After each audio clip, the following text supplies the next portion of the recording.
Good evening, my friends.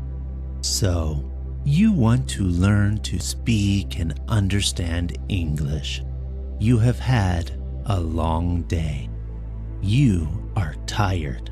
Lay down in your bed, close your heavy eyes, and let's listen to a story while we slowly fall into the arms of the English language. The Story of an Hour by Kate Chopin. Knowing that Mrs. Millard was afflicted with a heart trouble, great care was taken to break to her as gently as possible the news of her husband's death.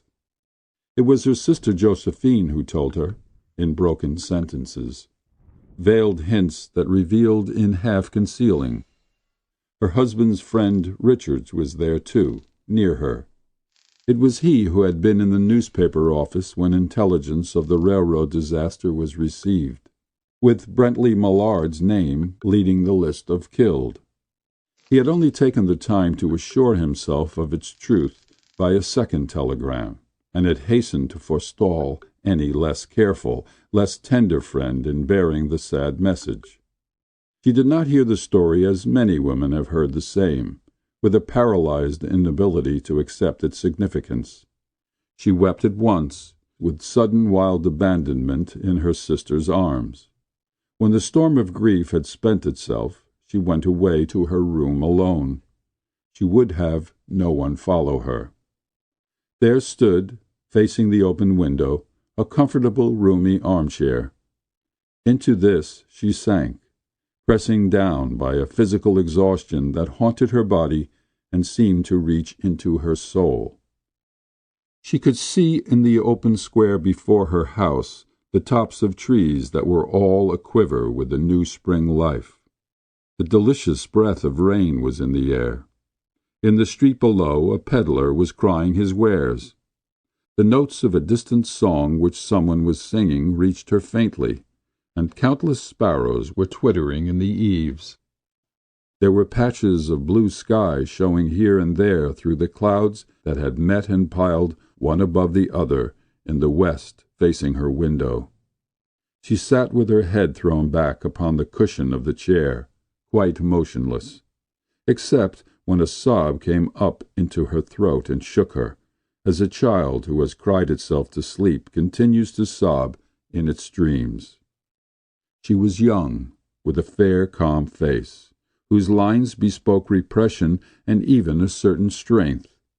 But now there was a dull stare in her eyes, whose gaze was fixed away off yonder in one of those patches of blue sky.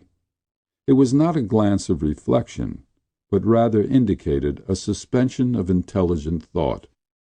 There was something coming to her, and she was waiting for it, fearfully. What was it? She did not know. It was too subtle and elusive to name, but she felt it creeping out of the sky, reaching towards her through the sounds, the scents, the color that filled the air. Now her bosom rose and fell tumultuously. She was beginning to recognize this thing that was approaching to possess her, and she was striving to beat it back with her will, as powerless as her two white slender hands would have been. When she abandoned herself, a little whispered word escaped her slightly parted lips. She said it over and over under her breath. Free, free, free. The vacant stare and the look of terror that had followed it went from her eyes. They stayed keen and bright. Her pulses beat fast, and the coursing blood warmed and relaxed every inch of her body. She did not stop to ask if it were or were not a monstrous joy that held her. A clear and exalted perception enabled her to dismiss the suggestion as trivial. She knew that she would weep again when she saw the kind, tender hands folded in death, the face that had never looked save with love upon her, fixed and gray and dead.